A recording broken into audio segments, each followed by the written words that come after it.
Today's guest has started Stars of the Tribe, which is a media, lifestyle, and apparel brand amplifying Jewish athletic achievement to bolster identity and pride in a time of growing antisemitism and violence.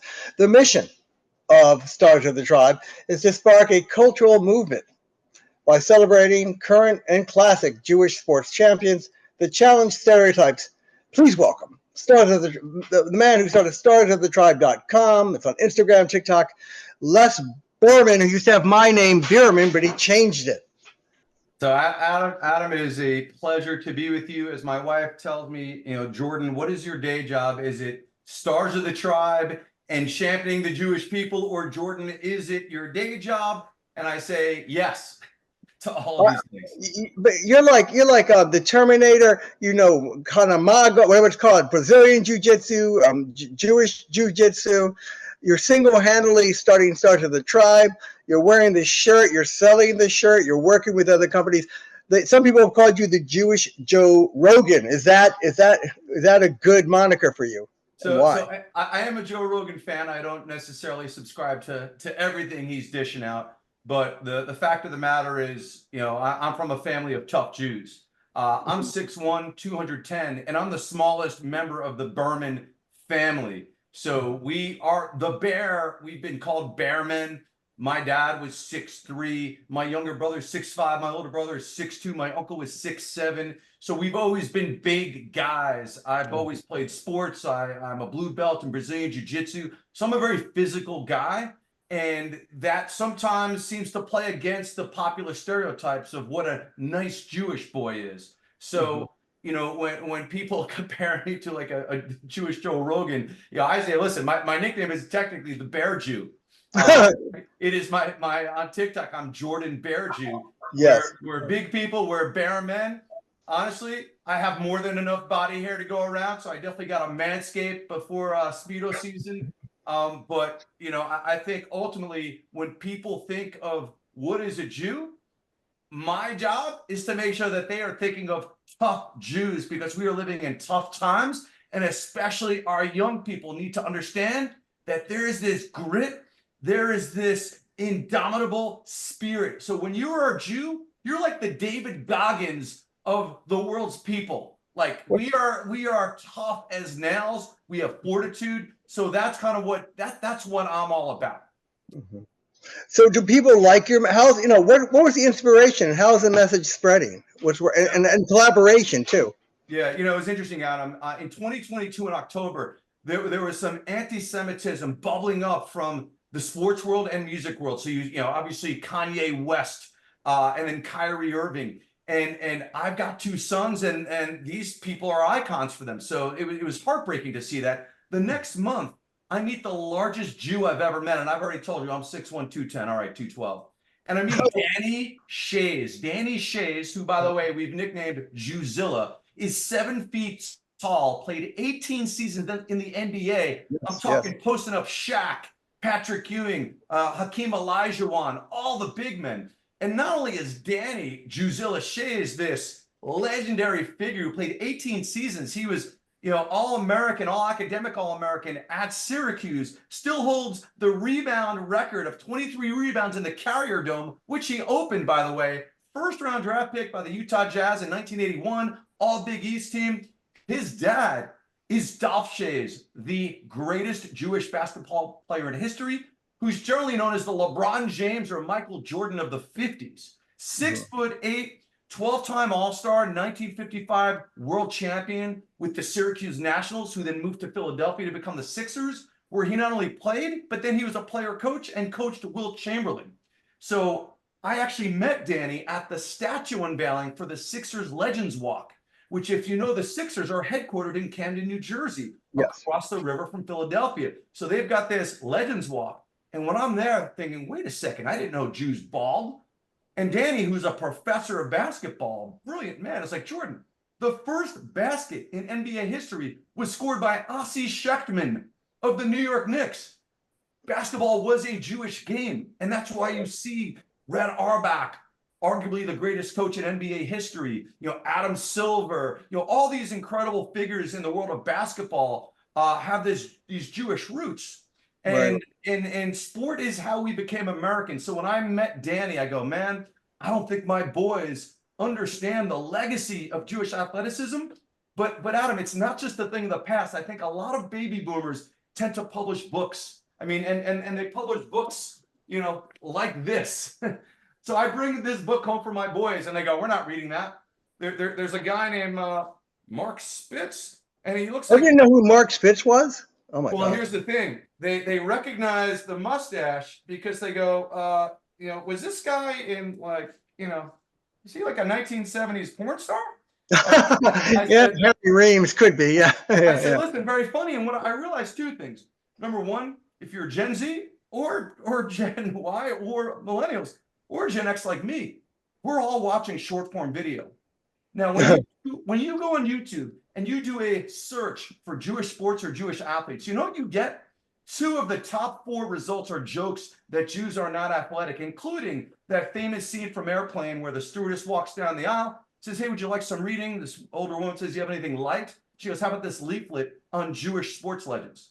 Oh, really? Yeah, I do remember. Yeah, right. And so, like, even Jews tend to be very self-deprecating about a lack of physicality, which, if you ask me, you got your ass kicked if you weren't physical in my house, okay? Mhm. And so not only are we all consuming short form video, and we're not represented, our sports icons, our Jewish sports heroes are not represented in short form video, but also the classic guys and gals, mostly guys, are kind of ancient history. They don't really know about Sandy Koufax and Dolph Shays and Sid Luckman and Max Baer and Barney Ross. And the current crop of Jewish athletes, while proud of who they are, you don't know if Sue Bird is Jewish by her name.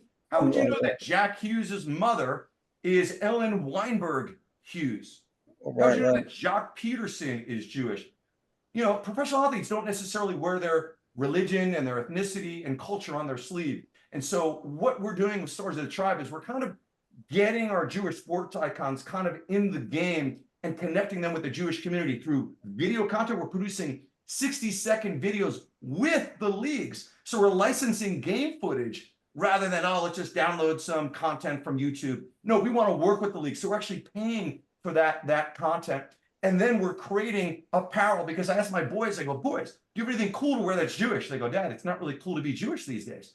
And by the way, there's no such thing as something cool that's Jewish." I go, no, I'm going to make it coolish to be Jewish.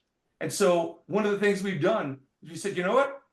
We almost, in a sense, have to redefine what being Jewish is, especially among American Jews.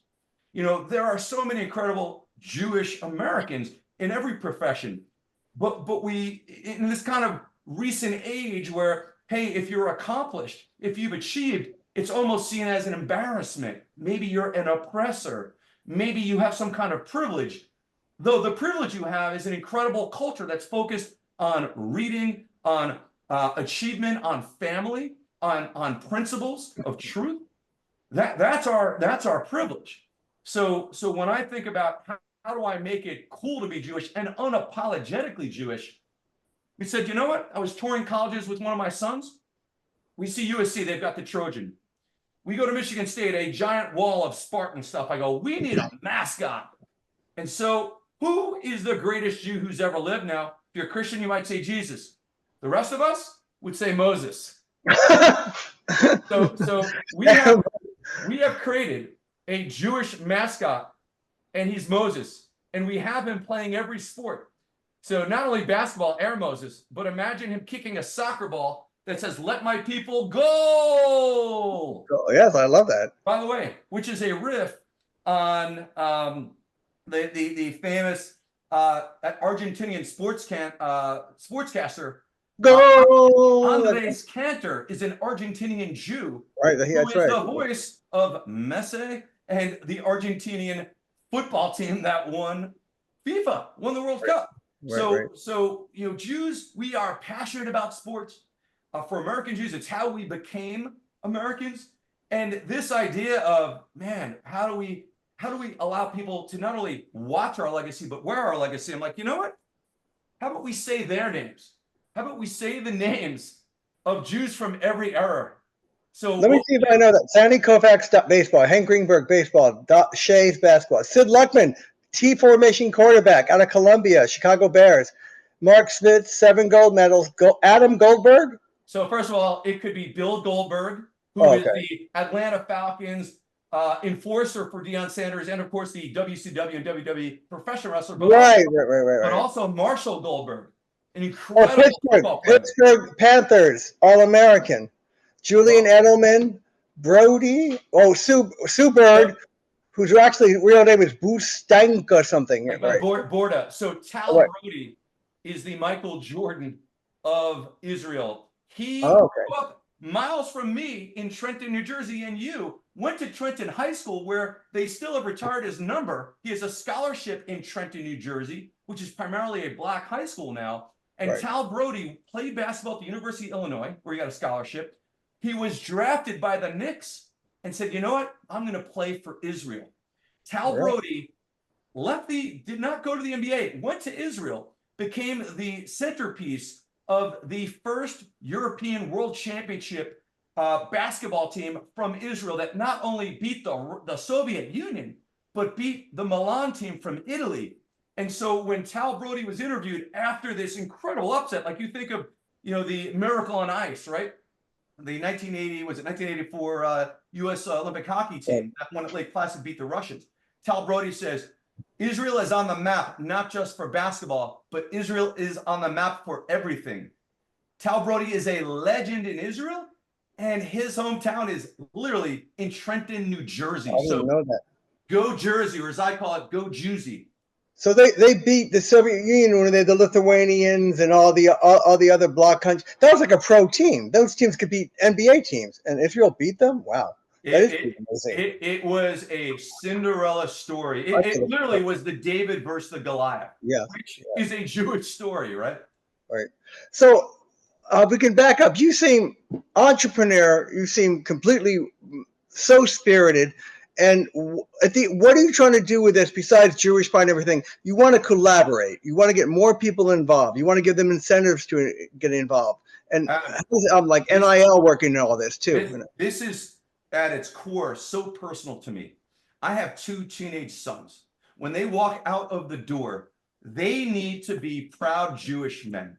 If I do my job right as a father, I have 2 sons that know right from wrong, that know that they always need to be on the good side. They need to be good people, helping others. And most importantly, they need to be proud.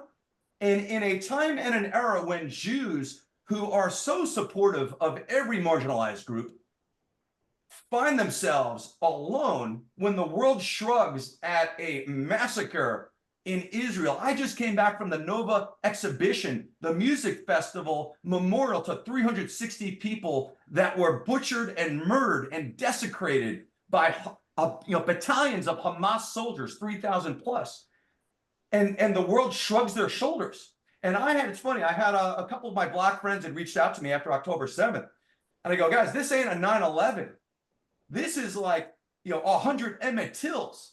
This is like Tulsa race riots. This is what we call a pogrom. This is what my grandmother, who lived to be 100, who was born in this country, her family came from Lithuania, Galicia, Poland, Ukraine, etc., Eastern European, what we call the Pale of Settlement.